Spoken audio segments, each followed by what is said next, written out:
Hi, if you're anything like me, you're curious to know what other witches have in their apothecary, how they got started, and how they use things.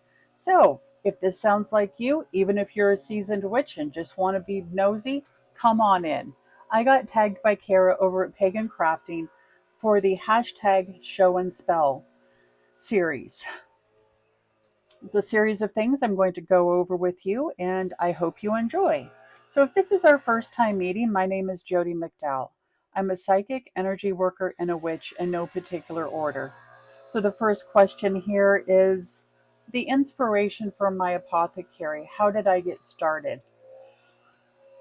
So, I've been practicing various forms of witchcraft and New Age spirituality since I was about 16, back in the late 80s. Yeah, I said that out loud. Um, and as I started learning more about mainstream witchcraft, the use of candles and herbs and all of that stuff and actual spell work, thought, well, if I'm actually going to do this, I'm going to need some stuff. And so I started building, not as slowly as I should have, you know, in retrospect.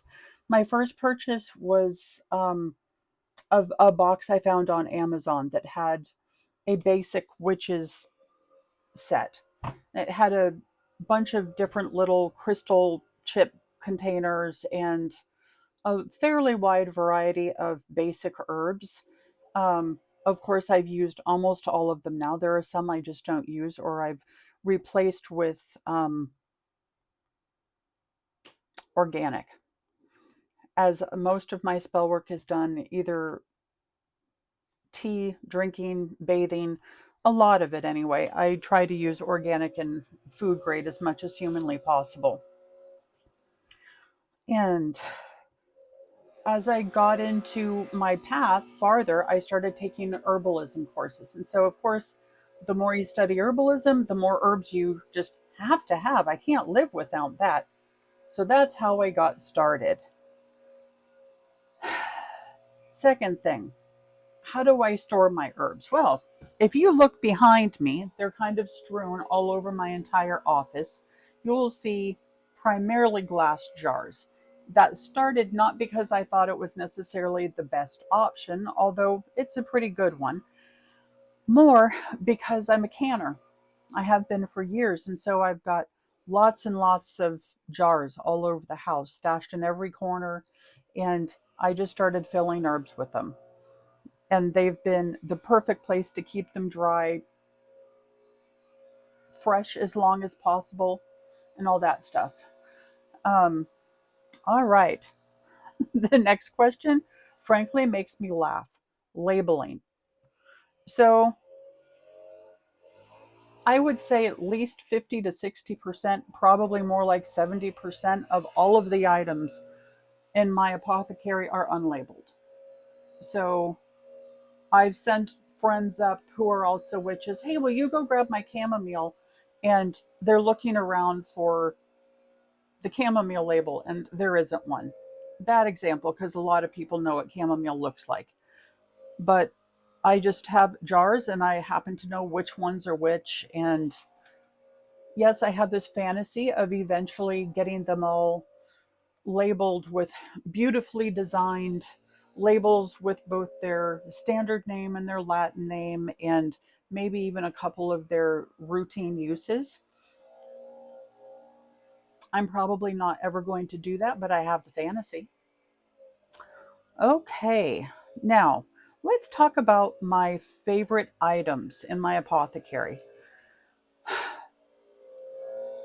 I'm going to include some things in here that aren't necessarily just herbs and such. I don't think I have anything particularly odd or unique in my apothecary. Um, some might think so. I don't really think so. Um, I have to say that one of my favorite items is my pocket pyrite. I will show it to you. Um,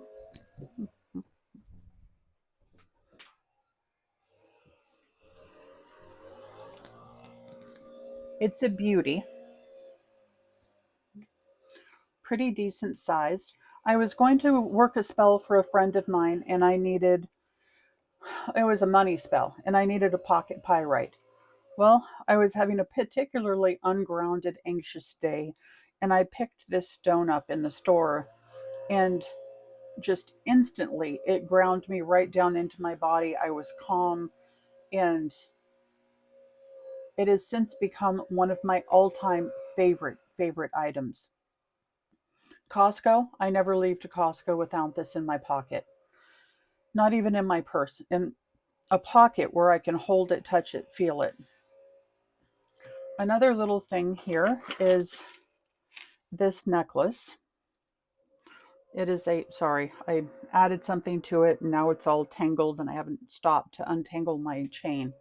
So this is a diffuser, and it's got a little ball in there that you put scents, aromatherapy scents on, and I found it to be invaluable. When I bought it, it was just a token of, okay, I'll try it. I saw a spell and thought, okay, well, why not?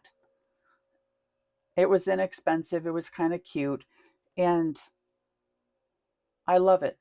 I wear it far more often than I ever imagined I would. All right, now to talk about some of my more traditional items, um, I would have to say lavender is one of my favorite. My witch's potion mug over here, it's a favorite. I'm a tea blender, and so believe me, this gets filled with all kinds of dried teas as I'm making the blend. And um, rose. I've got a big, huge. I can't pull it off the shelf without the whole shelf pretty much coming down. But back here, I've got a big thing of rose, and probably my very favorite spell ingredient, mostly because it's so universal. Um, just a great ingredient, and it smells good. All right, let's see. Um, oh, I've also got a couple of other things that hit really close to the heart for me.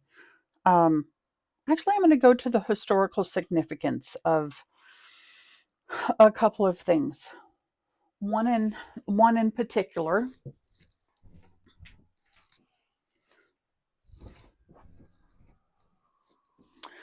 is this beautiful lace tablecloth. It was my great aunt's. She was born in 1901, and it was never off of a table that she had in her living room, which is now in my living room. I have quite a few of her things. And so bringing my ancestors in and adding that layer to my spell work is really important. It's off the table at the moment because I just recently washed it. And one of the questions in here is, how do you care for the things that are gentle, fragile, whatever? I don't have many of those. So something like this, I don't hand wash pretty much anything, but I do a very gentle cycle with Woolite, or even better, my homemade laundry detergent and line dry. Um, and let's see. Okay, spellcraft integration number 6. How do you incorporate these items into your spellcraft, and are there any items that you find particularly effective? So I think we're talking about my favorites and, um, the historical one. So I just told you, if it's on my altar, that makes it a very integral part of all of my spell casting. So I do not all, but a great deal of my spell work right there on my altar. And the other ingredients, so like that necklace I was saying, that is the infuser. So I'll do special blends. I'll do special essential oil blends for various different reasons. Sometimes they'll be glamour. I'm casting a glamour or invisibility, calm, make myself just dazzling and unforgettable. So a million different things I put in that. I also have a standard scent. I am a huge fan of dragon's blood. And so I keep that. That is my standard go-to is dragon's blood. It's what I use in my shampoo, my conditioner, my body lotions. Um, so one of my all-time favorite ingredients is dragon's blood, whether it's in an essential oil or the resin. Now, as for the other things, like the pocket pyrite, I'm doing spell work for, I have a business. And so I'm doing spell work for bringing in business and monetization stuff. And that's what pocket pyrite is kind of traditionally used for. And so I'll put it next to my spells, next to my candles and my spells. Um, and my herbs get incorporated into all kinds of things. I use them for blending teas, baths, bath blends, food. I love to cook, and so I'll throw as many different herbs as I can get into one particular dish as I can and still keep it tasting good. Um, I keep, for instance, lavender sugar and lavender salt, rose salt, and other things like that in my vanilla sugar in my cabinet in the kitchen all the time. So whenever I'm baking cookies, I'll just swap out some of the regular sugar for the herbed, and oh, it makes delicious sugar cookies come the holidays. Oh my goodness. Okay. All right, number 7 are rare finds. What's the rarest or most unique item in my collection, and how did I come across it? I wouldn't say I really have anything that's rare or unusual. Um, I have things that are meaningful to me, but they're not necessarily odd or unique. Um, Here, I'll take you over um, to my altar because that's where I have the fun stuff. Here we go. Excuse my mess. I'm in the process of cleaning once again. So, like here we've got this. All right, so here we've got some stuff. So the little gnome there, he's Fen, and got my horned cups. And, I mean, it's just an eclectic bunch of stuff that I buy, I make, I find. And it's not that any one of them is particularly, different. It's just mine. That's what makes it fun. And, um, all right, tough question here. If I could only keep one ingredient, what would it be? Oi, not a fair question.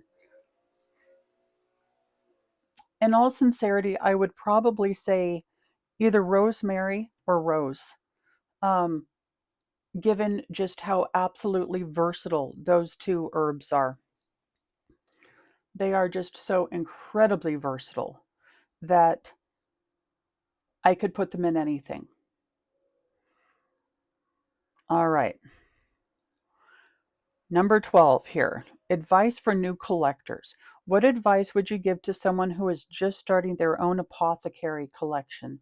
Okay, so first and foremost, I would say please remember that you don't need anything and everything.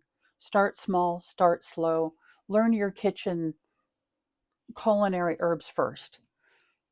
We have a wealth of things that we keep in our kitchens, most of us who cook some, that we would never consider as magical items, and yet we have so much packed right there in our spice cabinet. Start there, and then shop your grocery store. I think one of the things that strikes me most, especially since I did magic for so long without ever getting into any kind of herbalism or spells, really, outside of burning intentions, um, with great efficacy, I might add, that the only thing we really need for any kind of spell work is our own energy and our intention. And I think it's really important to emphasize that. And yet, I have tons of everything. I have lots of herbs. I make my own candles. I make soaps. I mean, it's just endless. That's part of any hobby or craft. And that's what witchcraft is. It's a craft. Um, all right. Now, I get to tag a couple people. Um, I'm a new channel, so a lot of people have no idea I'm here yet. And I mostly have watched YouTube on my television, so I don't comment a whole lot. I like videos, but even that's hit or miss. Not because I don't want to, it's just more of a pain than just hitting a button on a screen. Now, I'm going to go ahead and tag Mickey Mueller.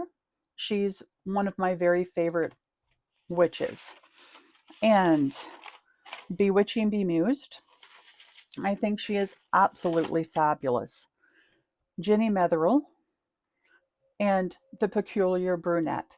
Please go ahead and check out the links in the description below and take a look at their channel, along with the other people who are being tagged by Cara over at Pagan Crafting. Her um, link will be there too. Thank you so much for watching, and if you want a more in-depth dive into what I have in my apothecary, I'd be thrilled to show you. Just, it's a disaster at the moment, and to be honest, I'm a little embarrassed. It's functional for me, but not so much for everyone else. Okay, have a lovely day. Thank you for watching, and if you found any value in this content at all, please be sure to like and subscribe. It makes all the difference in making channels thrive here on YouTube, especially us new ones. Have a great day. Blessed be.